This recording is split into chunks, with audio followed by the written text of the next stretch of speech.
Afternoon and welcome to today's HME News webcast sponsored by Brightree. I'm Christina Thronson, publisher of HME News, and will be serving as your moderator today. Joining us from Brightree are Addison Perrimon and Mike Lorenz for a session on AI-powered resupply from automation to intelligence. Today's session will explore how AI turns automated resupply into an intelligent, adaptive workflow, one that predicts patients' needs, personalizes outreach, speeds approvals, and improves both retention and reimbursement. Addison and Mike will share some practical examples today on how providers are using AI to reduce cycle time, minimize errors, and cycle without adding headcount. Before we get started today, I just have a couple quick housekeeping notes. The session will be recorded and available for on-demand viewing. Please submit your questions at any time using the question button within your panel. I'll bring up as many of those as possible to our speakers during the Q&A following our presentation. Any questions that we don't have time to address, we will send those to the presenters following today's event to address directly. But with that, let's get started. Addison, I'll turn it over to you to get things kicked off. Awesome. Thank you so much, and welcome everyone to joining us for this webinar. We are really excited to go through this topic with you around how AI infused into your resupply program will super speed a lot of the operational efficiency we're all looking to drive toward. And so for the next few moments, we'll just talk through how we think about resupply, how we think about AI and automation, and where those two topics and those levers we can pull to really start to impact and make a difference in your business and help you deliver care to your patients at a faster speed. And so I'm Addison Perrimon, head of product for Brightree, and I'm joined with my colleague Mike Lorenz, who's the VP of Resupply, overseeing the Brightree and ResMed resupply programs. And so for the next few moments, sit back. If you think of any questions as we go through this, feel free to send those in the chat, and then we will kick it off and get started. Prior to jumping in, we just wanted to get grounded on the Brightree mission to help really anchor us around some of the topics we'll discuss today. And as the leader in the HME HR space, our mission remains the same. Really, it is to continue to deliver a best-of-breed technology to help deliver exceptional patient care. And that then ties into our vision, which centers around remaining intelligent, automated, and connected. And that's important because this, in our ecosystem, having the ability to have solutions that are tightly woven together allows for that patient journey to feel more seamless as it moves through a single threaded system. And as we talk around this today, we'll definitely highlight those moments where we find those tight integrations are really starting to move the needle forward in a meaningful way. And one of the topics today is around how AI and automation can improve the resupply workflow for you. And we have several philosophies here around how we think about AI, but first, it's always anchored to some of the challenges that we see in market. Providers are faced with unbelievable margin compression, patients having expectations around that personalized care, making that experience for your patients to feel one of one instead of one of many, really starts to come into play. And these are, when you look at the image, there's really around those four pillars or swords or challenges that where folks are really operating between and moving between at some given point of the day. And what we've heard in market is really where AI wins is when it's embedded into the workflow. Why is that important? It's important because when we think about where we are today and those challenges we just mentioned, the process today seems very linear. So as you move from, that intake process, trying to get over to delivery, there's a sequence of steps that generally users have to go through and creates a little friction so that things happen out of order. And where we believe we can help move the needle is continue to have AI in point areas or particular points in transition of the workflow to help seamlessly move them users through that workflow so they can continue to deliver patient care. What we're also seeing is those manual touch points by humans are still remain very high. And what we've done is work closely with our customers to better understand those pain points and then identify where we can really pull the levers to improve the speed. And where we believe we're going next is an intelligent workflow platform, a platform that allows for these activities and workflows to happen more in an orchestrated way versus a linear way. So users can move between steps as they see fit and as they see the opportunities to expedite orders that come through in a way that feels more orchestrated across our multi-therapy platform. That helps contrast the workflow you may have today, which may feel very linear, step by step, going from point A to point B. This allows you to navigate between those as we continue to build out and modernize our platform, where it just remains intelligent, automated, and connected. And we're excited about a lot of the work we're doing around that. Where that then lands us is it eliminates all the silos, helps to move us toward a digital first scalable operations, where now the system is starting to do more thinking for you. The system is starting to perform on your behalf. And now you can work by exception. And when you work by exception, it allows for you to have more throughput in your system, get tools and products to patients at a higher rate, so that they can get on therapy quicker and start to improve their health. And we're working closely with our AI machine learning teams on how do we build this. And what we've thought about here at Brightree ResMed is how might we deploy AI solutions that actually mean that deliver value to all the personas that are involved, from the provider to suppliers to patients, of course, being at the center of that. And what's most important for us is the responsible implementation of AI. And also, as we're doing that, to make sure it automates appropriately across the ecosystem. At a company like ours, we have no shortage of great ideas. We have a backlog of AI solutions, some of which are in proof of concept, some that we've tested and thought were really cool. But when we put them in front of customers, the feedback was, if the feedback was consistent around, hey, that's a great idea, but it really doesn't materially change or impact some of the areas of my business that I really need to move the needle on, we pull those back, work closely with our internal teams and stakeholders to build those out. That's really important because we're just not building AI solutions for the sake of AI and delivering features just to deliver features. We're really working closely to ensure anything that we deliver as meaningful value and really starts to move your business forward and allow for you to have an impact to how you're delivering patient care.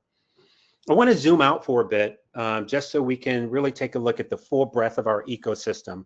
All of you are aware of the Brightree platform, our ecosystem, from intake and the referral intake all the way through cash posting. And of course, today we're going to talk about our resupply flywheel. But when you zoom out, you start to see the bigger picture and the impact that our platform has as we look across the entire ecosystem of ResMed. There are all these touch points and solutions that we can leverage to start to stitch and weave these solutions together to make it a more seamless patient experience. So we can start to imagine these intelligent products starting to be a bit more connected. So as a patient starts to imagine having an incident of perhaps using CPAP as an example, or OSA, do I need to get a sleep test? You can start to imagine how a patient entering into our ecosystem further upstream, we can start to have indicators and touch points from one system through the entire ResMed ecosystem that allows for it to move more seamlessly, for that patient to continue to have that very personalized experience, not just in our resupply platform, but across the entire ecosystem. And you'll hear Mike talk a lot around that as we dive into some of the capabilities that we're launching and what we're looking to launch future state as well. And when you think about how that all connects together, the care continuum, as we see it from awareness all the way through care management with resupply, it's important that each of these levers have some level of intelligence, and where we look to identify the prime opportunity to bring in AI, to bring in automation, so that we can not only deliver great solutions to market, but as you all know, AI comes with a cost. And where AI is needed, we definitely deploy it there. And then other areas where automation can do the work at a cheaper cost, we're leveraging that as well, so that we do not, our customers don't carry the burden of those type of fees. So there's a lot of thinking and deep thought that goes into this and how we might deliver an AI-driven digital platform. And an example of that is a recent deployment we had on the intake workflow, and this ties directly into what we'll be pulling forward into our resupply platform. And that's around our intelligent automated workflow for IDA. We've released a qualification so that one of the more challenging parts of the workflow leverages a lot of the AI work that we've already done. We're pulling the same intelligence across the platform and adding that into our Snap platform that Mike will talk about here in just a second. But it shows that how we build and think about going to market is build it once and deploy it multiple times over our ecosystem, so our customers get the full leverage of all the great technology that we're building across Brightree ResMed. It really does fundamentally change how we go to market and how quickly we can deploy these solutions and continue to not only move ResMed forward and Brightree forward, but quite frankly, move the industry forward on how we can deliver great care. And I'm excited to hand it over to Mike Lorenz, where we'll talk about how we're moving forward with our AI-powered resupply. Awesome. Thanks, Addison. Addison did a great job of teeing up kind of strategically how we think about this across the enterprise. And I'll try and dive a little deeper into how we're implementing it within resupply in particular. So if you want to go to the next slide, Addison. So kind of the organization of the talk here. Well, first, a little bit about AI philosophy, showing how it aligns up through Brightree and ResMed. Then talking about 3 major buckets for resupply: patient outreach and generating orders, insurance verification and prior auths, and then document review. You get through those 3 steps, you're doing resupply. So next slide. So AI philosophy here, very similar to what Addison was just saying. AI is a great tool for solving tricky problems that we haven't been able to solve yet.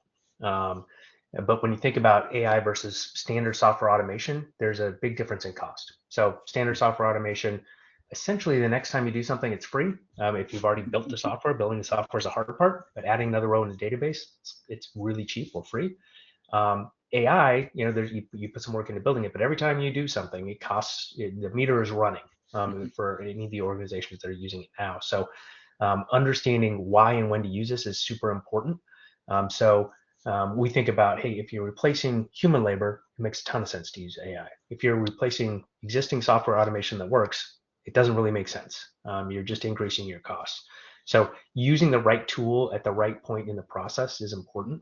A quick example here, we'll get into this a little later, that we've recently rolled out some AI voice technology, but it's a great example of this philosophy at work, where if you think about AI voice versus text messages, right? We can send a text message out to a patient, hey, you're eligible for an order.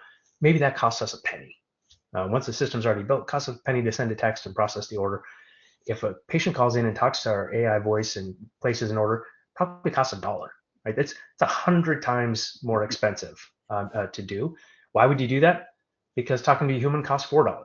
Right. So, what are you replacing and why are you using this tool really matters. So keep that example in mind as we kind of think about, hey, how do we roll out tools in what is it performing and what is it replacing? So next slide.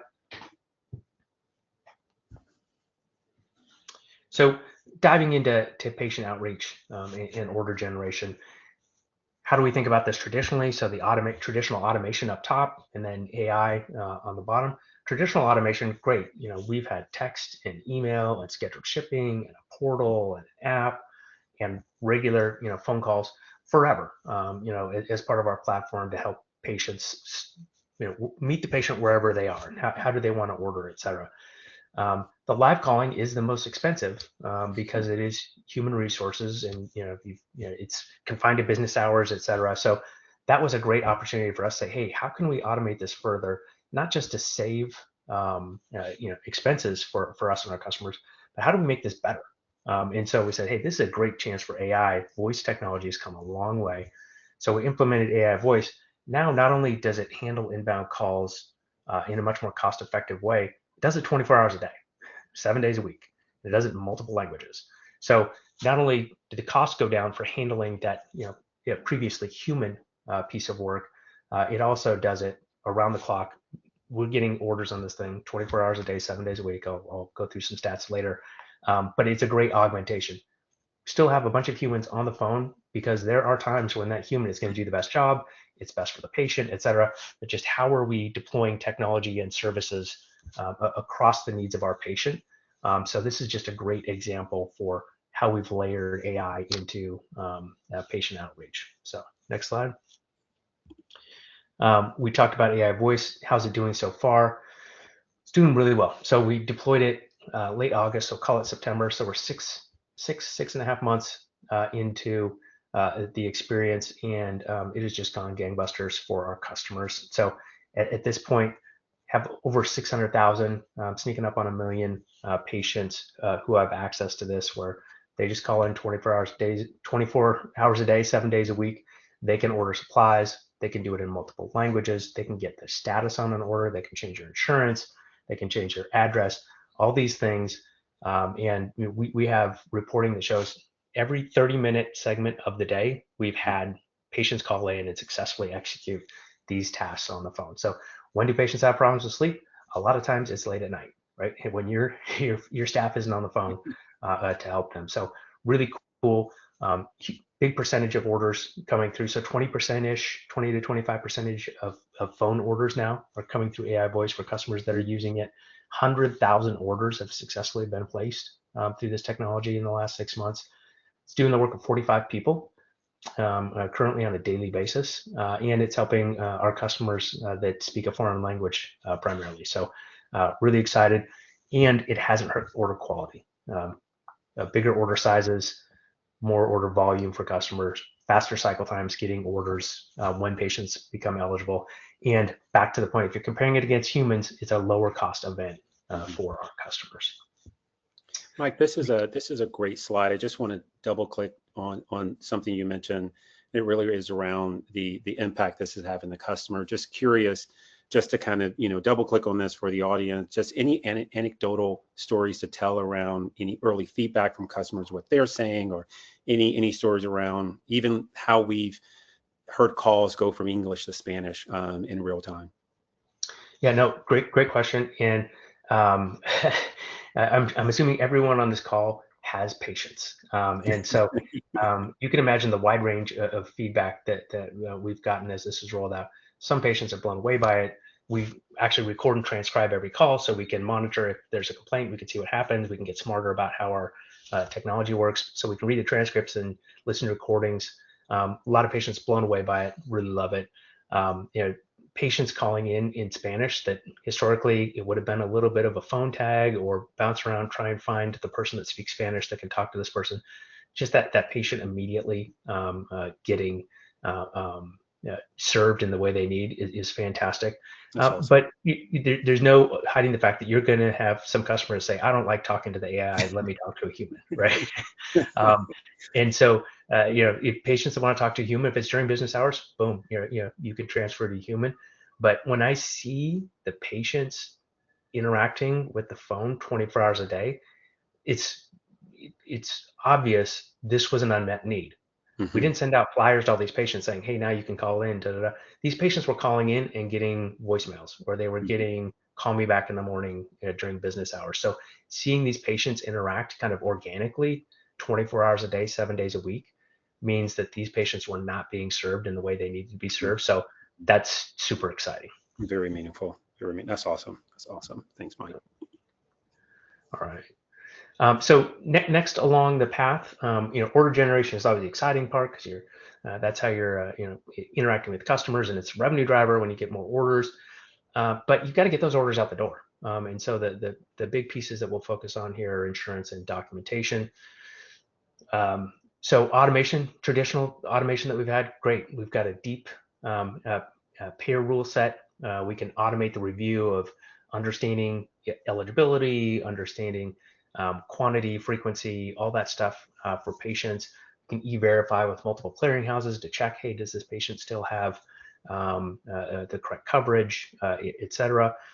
But there are things that historically have not been able to automate very well, which is, okay, hey, when a patient tells you their insurance did change, if they're ordering, via text message and they say, hey, my insurance changed, how do you handle that in a way Mhm. that's easy for the patient and cost effective for the provider?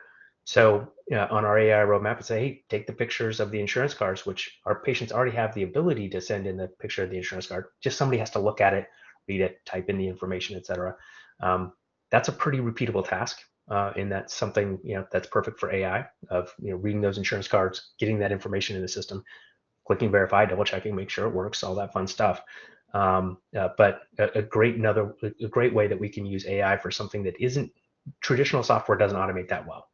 And then orchestrating an interaction with the patient. If you need a little more complex information, can you gather that using something like AI voice, or can you have a RCS kind of rich text experience where you're kind of going back and forth with a pseudo chat session with a patient, answering a couple questions, getting some more information, again, 24 hours a day, 7 days a week, when the patient has a problem or is available to interact with your provider. So really excited about ways we're going to continue moving the automation forward in the insurance space.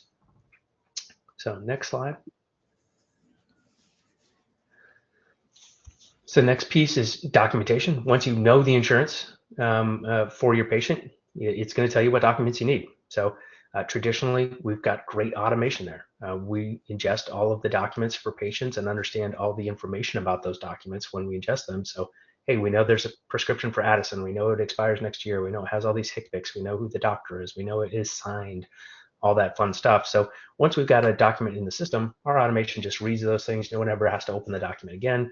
That's fantastic. When a document expires, we can automatically reach out, via ePrescribe, via fax, multiple ePrescribe platforms to try and get that document back. If it comes back from ePrescribe, great, automatically log it off to the races. If it comes back via fax, that's been the breakdown. It's like, hey, somebody kind of wants to look at it, make sure it's signed and has all the correct things on it.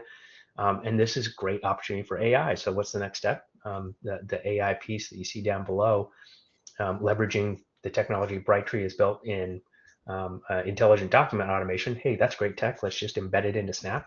This is in beta right now. So we're testing this live with several customers saying, hey, we can read the faxes, we can interpret them and log them for you as customers, taking that human step out where traditional software isn't great at reading PDFs, and AI does a pretty darn good job of it. So again, it's a little more expensive to do than traditional software, but it's way more expensive than paying people to do. So it's a great upgrade to our capability there. Next slide.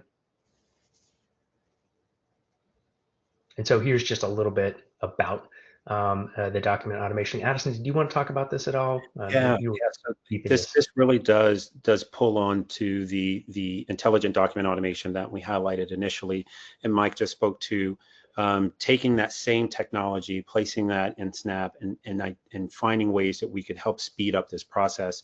It will work today on Snap's RX is generated by Snap, and a fast follow will be all the faxes that come in queue. We were looking to really reduce those manual touches here that we found. To Mike's point, our system's already very automated, and our engineers are constantly looking for where they can find ways to optimize. And once that technology got to a place we were happy with and it can start to move that across the portfolio, Snap was the first place for it to go. So we're excited for this to be launched and getting into market, but it will definitely reduce all the manual touches and create more of a touchless fulfillment process for us. Yeah, it's super exciting. So kind of tying a lot of this together, again, it's really fun to talk about the revenue generating stuff. Hey, there's a new way to interact with patients with AI, with texting, or with all these things to get more orders. But the order processing a lot of times doesn't get the attention it deserves. It's incredibly important not only to do this in a cost-effective way, where we know reimbursements are always under pressure. Inflation causes the cost for everybody to go up. So finding efficiencies is super important. So that's great in and of itself. But there's a flywheel here on speed. Mm-hmm. It isn't just the cost, it's the quality and the speed. And so I always talk about, hey, if you can get box of supplies every 90 days. That means you can get 4 of those in a year if it only takes you 5 days to get them out, all 4 of those out the door, right? So 4 times 90 is 360 days, right? So that processing speed actually means revenue. So it isn't just about saving costs; it's about increasing revenue. If you go from taking a week to get an order out the door to a day to get an order out the door, you're getting a half order a year, something along those lines, extra per patient. That's a big deal. So that processing, we've focused on that historically. It's super excited about the impact we've had. Where you can see the first bullet point here: 50 to 75% of orders pre-AI were already automated end to end. It's best in the industry. It's fantastic. We're just licking our chops saying, hey, let's get the last 25%. Let's make it for every order that doesn't need to be touched, doesn't get touched. And that only patients that have therapy issues or complex problems that really need to talk to somebody and puzzle through it, they're getting care. They're not getting processed by people. So, making sure that our employees are giving healthcare, not paperwork processing. That's really where the value is in our industry. So we're already seeing AI have an impact on orders. Like I mentioned, over 100,000 orders for patients in the last 6 months. It's amazing. And having some of these process automation pieces already in beta, and again, handful more, already in the pipeline that we're watching and we're really excited about, is super cool. So I would just always kind of harp on this. It isn't just about the front end and getting more orders. It's getting those orders out the door quickly, accurately, and cost effectively. And we're super excited that a huge percentage of our orders get to the warehouse in hours because nobody touched them. The software was able to do everything and understand what's going on with the patient, their documents, their doctor, their items, all of this stuff, and serve those patients in a way they're used to getting served by Amazon and by the grocery store, whoever they're, DoorDash, whatever it is. So letting that healthcare, that DME experience match the rest of their life is awesome. And we're just excited to kind of take this to the next level. So I think that is my last slide. I think so. Thank you. That is the last slide. All right. Thank you all for joining us. We're now we'll turn it over to Q&A. Perfect. Thank you so much. I'm going to pull everybody's attention to the screen real quick before we jump into questions. Okay, I'll stop sharing my screen. Sure. No problem.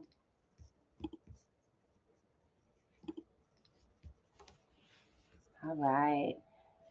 So everybody should see that if you want to go ahead and complete that question, and then we're going to dive into some of those questions that we've gotten from the audience. I'm just going to throw it out there, and whoever wants to catch it, that would be great. We've got one of our attendees asking if they can hear an example of what an AI voice call would sound like. Not sure if anybody came prepared, but maybe you at least have a response for that. Yeah, we don't have any to share. We didn't test sharing audio in the in the go-to, but we do did have. not get that cleared by legal. Yeah. Well, we do record and transcribe all our calls. We have taken some of the calls and extracted out any HIPAA and PHI, et cetera, so we can give examples for customers that are interested, that are already Snap customers as well. We can set up your system to make you a patient, and you could call in as a patient and get the experience yourself, which is always great, kind of that first person. We love it when customers try to break it, because it's, we've got full-time dedicated employees working just on the voice AI piece, because again, the volumes going through there are so large. And one secret they don't tell you when you implement AI is getting to the starting line. Getting to the finish line is really getting to the starting line. You think, oh, hey, we launched this thing. Constant care and feeding of continuing to improve it. Patients find ways to come up with unique use cases. We're constantly finding new ways that the tool can add value, new features, et cetera. So we're constantly in there trying to break it, and we love it when customers do that too. But long-winded answer: yes, you can get that sample of calls, and they're pretty cool. Super. I'm going to leave up this poll question for just a couple more seconds, and then I'll take that down for anybody that wants to complete that. How does the use of AI result in larger order size? It's a really good question, and we've got two hypotheses. So yeah, we're finding ways to test the hypothesis. Hypothesis number one is that patients who have trickier problems want to talk to an agent.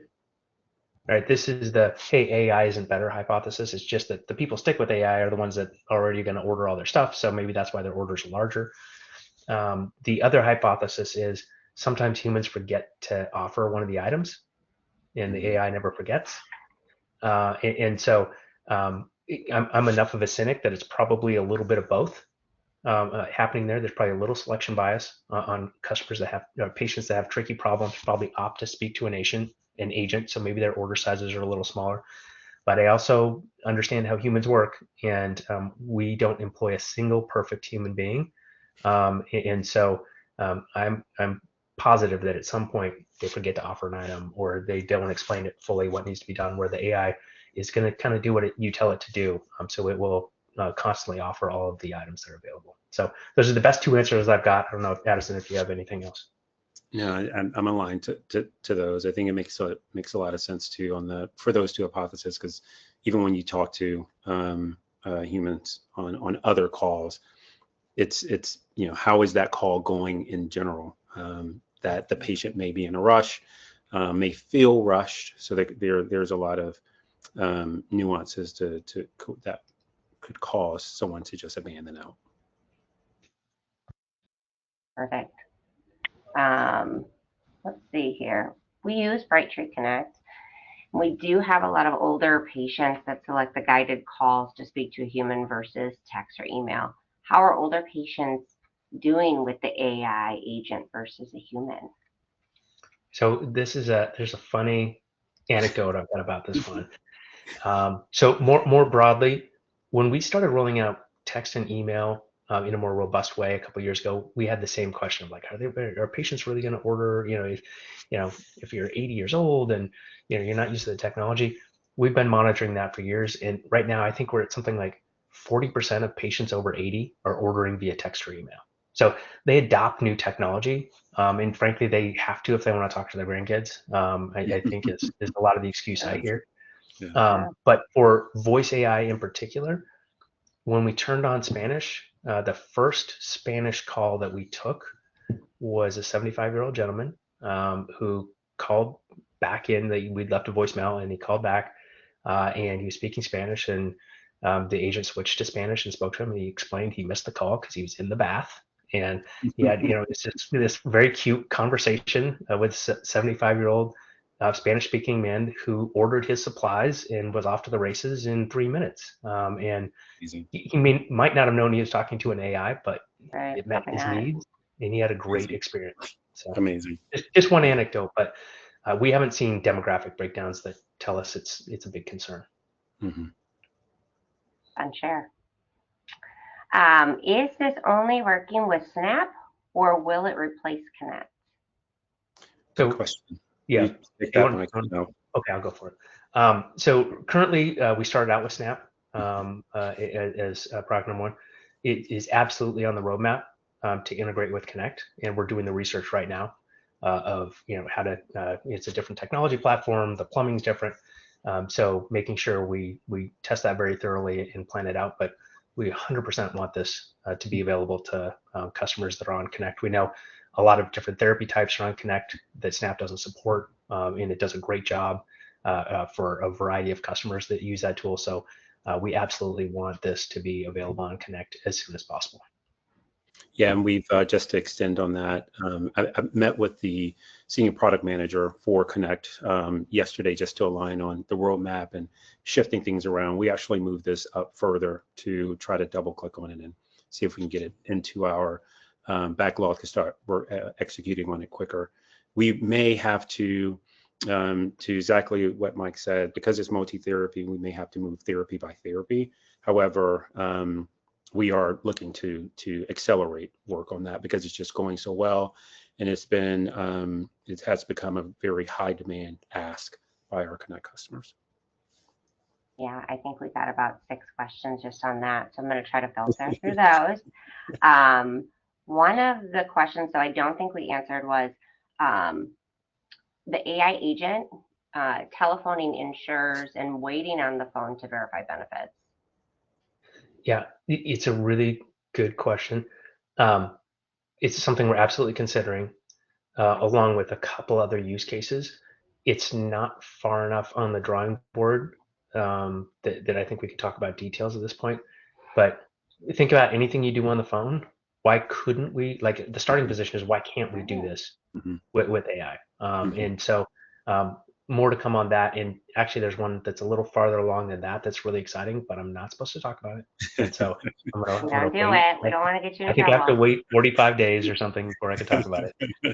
But maybe we'll do another webinar. But there's a couple cool things that our customers come up with great ideas like this. Hey, can we do this? Can we do this? And like that? Yes, let's do it. Yeah, why not? Let's see here. Sorry, they're just coming in really fast and my screen is flying. Can you provide examples of how you'd leverage historic data to set up AI for resupply? Yeah, it's a great question. So we have about 1 million patients on our live call service that we've been doing outbound and inbound calling with humans for years and years. But 2.5, 3 years ago, we started recording and transcribing all of those calls with AI just to do monitoring, just to say, hey, let's review every call that comes in, see if there are any, if we're saying the right phrases. We're supposed to identify that it's a recorded call to the patient. We're supposed to do this. We're supposed to, talk about why you change your supplies out regularly, blah, blah, blah, blah. So AI's done a great job of monitoring and giving feedback to agents. Hey, you forgot to say this, or hey, next time do that. Or there's a whole scorecard that this produces. A byproduct of doing that was we got tens of millions of recorded phone calls with patients talking about resupply. That's kind of a gold mine on building something like this. It's probably the biggest data set in the industry. I don't know. I can't think of anyone that would have anything close. Right. So that was a huge help in building out this product. But as well as we just kind of invested heavily in, kind of really significant infrastructure. So having 1 million patients that we can leverage and apply this to add value helps us invest heavily in it. Like I said, we've got full-time employees that just do this now, that just manage this, help change use cases, help monitor it, help tweak it. So having that scale has allowed us to invest heavily in it. The background data that we collected for several years, just trying to get better, was a godsend in particular for this AI project. But it's having customers out there with needs that we can meet is always the best starting point. Perfect.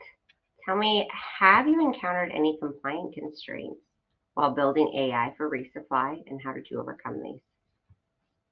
What did you encounter? Any compliance constraints? So obviously you're dealing with HIPAA, you're dealing with PHI, you're dealing with all these things. So we've got, Brightree's owned by a publicly traded company. We've got a very rigorous InfoSec team. So tons of audits on making sure everything's SOC 2 Type 2 and, all up and down our stack that it passes all kinds of InfoSec audits. Like if it's our infrastructure actually, is global. So we could operate in Europe through GDPR and all this. So it's regulatory is a huge, huge, huge deal. Like it's, it was kind of table stakes were 2 things for us. This has got to do as good or better job than humans on these calls. And if we cannot trip up on any regulations or compliance. So we could probably go through a list of things that we thought about and didn't do because it was like, oh, I'm not sure we can do that, or I'm not sure we can do this. I don't have a list of these on top of my hands, but it's been a huge focus for us going into this because talking to patients at volume, it's our providers trust us to take this very seriously. Yeah. Just to Okay. extend on that, another anecdote. When we think about building and pulling in AI solutions, one of the most important stakeholders are our InfoSec compliance team, regulatory teams, and they're doing all the things they're supposed to do. And I can speak for my product team. It frustrates my product folks because it's in some cases it slows us down in the best way, meaning we want to make sure we've checked every box, and in some cases they're pressure testing edge cases that we did not think about, and that's why we have those robust teams that discipline and rigor that we need around that. To Mike's point, we cannot risk that exposure. And so it forces us to go through those cycles several times to make sure we have enough reps with those respective folks across all of ResMed, because it is a global platform, that we go through our paces to make sure we check the right boxes and get the proper sign off. Not only with this solution, but all the solutions we build across RESUPPLY. We've got a lot of just use case questions. I'm going to ask them. If a patient calls during the night because they're having issues, they're probably not always ordering supplies, but rather they need to troubleshoot something. Is the AI troubleshooting or only taking supply orders? So it's a great question. Our fallback is always like, if this is a health emergency, call 911, right? Like this is not a nurse that's on the phone, full stop. But it does more currently than just take orders. It's really more about the processing stuff. You can change your address, you can change your insurance, you can get status on an order that's already shipped. We don't do troubleshooting currently. There are some other AI projects out there within our organization around troubleshooting equipment. We're owned by an equipment manufacturer. It kind of makes sense. And so on our roadmap is trying to figure out how can we connect those dots when a patient calls in and says, hey, I've got some troubleshooting questions. How can we connect them with it being a seamless experience for the patient? But as of today and for the very near future, the answer is no. Got it. What if we're not in network with the insurance that the patient changes to? Would AI notify them? Sorry, one more time. What if we are not in network with the insurance that the patient changes to? Would AI notify them? Yeah, currently we're not using AI to outreach back to patients on those types of things. A lot of times the insurance work happens after the patient has placed the order. So you're not in a live interaction with the patient when you discover that they're out of network. You may discover it's a new insurance, but you haven't ingested that fully and done the verification to understand, hey, this is in or out of network. So it's usually an asynchronous kind of activity. So right now, those kind of callbacks aren't being done by AI, but it's, those things like that and copay calls and things like that of saying, hey, your order's ready to ship. You wanted to know how much it was going to cost before we shipped it. It's going to be $45, whatever. Things like that are a no-brainer. But how we're thinking about use cases in general, since it sounds like you had a bunch of use case questions, having spent years recording these calls and categorizing them and understanding why people call in and what we talk to these people about, we can sort like what is the biggest thing. The biggest thing was place an order. And the second biggest thing is where's my stuff. And the third biggest thing is, hey, it's January and my insurance changed. And and it's so we're just going down from largest to smallest. At some point, we'll say, hey, the use case of the dog ate my tube is too small to handle with AI or something. But we're a ways away from that. So we've got a very kind of organized way we're going through it. But it's our plan is to get as many of these use cases as possible. Terrific. Does it know when auth is required, or does it go by the Brightree fee schedules? And can it tell if you already have an auth on file or not? Yeah, so this is Snap in particular. Yes, Snap has deep payer tables that understand if a individual policy, let alone a payer, requires an auth. If there's an auth on file, does that auth have a lifespan of dates or a lifespan of number of units, right? It could be, hey, this is an auth for 2 masks, and hey, maybe you take 10 months, that's fine. Maybe this is an auth for 6 months, and you can do 2 orders in there. So there's a variety of ways. that auths can be captured of like, hey, there's a live auth for Addison. This order is good to go. So not only understanding he needs one, but we have one on file. Ship the thing, or don't ship it because we have to go get that auth. Perfect. Can the AI component read documentation as PDFs, compress fax documents, and then map and fill out the data across the appropriate patient order fields?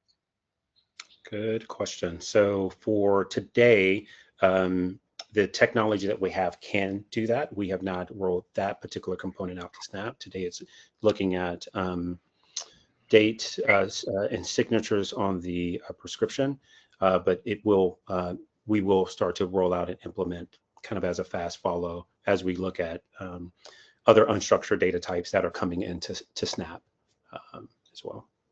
Yeah, and just to add on top of that, in the resupply workflow, most of the time, the prescription coming back isn't to fill out the details of an order. It's just to assure that you have a prescription for an order that's already been placed. Like we already had the order, like Addison wanted to order a mask and a tube and some filters and cushions. It turned out his prescription expired, reached out to the doctor, it came back. So ingesting, hey, we've got a prescription, it's got all these things on it, that's going to release the order as is. But saying, hey, here's a prescription for Addison, it looks like it's a brand new order, should we do something? That's what Addison's describing is not yet available. It's really more of a new setup use case than a resupply use case. Setup. All right, I'm going to hit you with just a couple last questions here. I think there's one big one left. So, can the AI complete the benefits through portals? Yes. So how we're contemplating this, we talked about the insurance functionality that we're looking at AI for is, hey, currently you can upload pictures of the front and back of your insurance card. And our AI, you can do that in a portal, you can do that in an app. I think you can text them in. And the AI work is on the back end saying, okay, we receive those images, read those images, fill out the insurance information. And then verify that that actually works. We said Addison's Blue Cross, and here's his number. We ping the clearinghouse, and it says Blue Cross. Yes, this is all good to go. So that's where AI is going to. We already have the capability to capture that information. It's transcribing that into the system and acting on it. That's the roadmap item for us.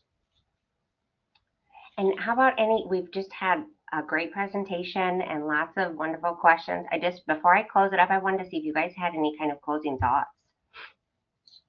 Yeah, I would say this has been a very engaging conversation. And Mike, thank you for the clarification on the piece between what's happening with intelligent document automation on the BMS side versus Snap on the resupply side, because I did merge those together. And just to double click there, yes, for on the BMS side of Brightree Core, any unstructured document, if you're using that technology, yes, we will scan that and pull all the data off to populate fields and kick off workflows on BMS. And Mike is correct. The RX IDA piece is on the resupply side. So it's just the prescription that we're looking at. Just wanted to clarify that. But we just appreciate you guys' thoughtful questions and engagement for the webinar. Looking forward to any follow-up questions. Perfect. Yeah, and I guess my summary would be, there's a ton of change happening. We have a really full roadmap of impactful stuff. So if you see, an advertisement for a webinar 6 months from now, it's going to be all new stuff. Come to the webinar. So I don't think we've ever seen a roadmap for 12 months with this many high impact items. So really excited about, because questions like this from customers help drive our thinking, et cetera. But we're just going to be the pace of change that our customers are going to see, and the improvements to our products is pretty exciting. Addison and his team are just knocking things out of the park. Terrific. Well, a big thank you to Brightree, our presenters, Addison and Mike, and of course everyone that's joined today. Before you leave, go ahead and let us know who wore it better. Mike's trying to sell it. Addison too. Just a quick reminder, everyone, this session was recorded. The link will be emailed to all registrants. It's There's still lots of fluctuation here on this poll. If we didn't get to any questions, or if you submit any in the last second, you'll know that will be shared with Brighttree Direct to follow up. Please go ahead and check out hmenews.com/webcast for any additional upcoming sessions. Edison looks to be the winner, but Mike, I think you wore it really wonderfully too. I think you look stellar, my friend. That's right. Thanks, everyone. Have a wonderful rest of your week. Thanks, everyone. Bye. Bye.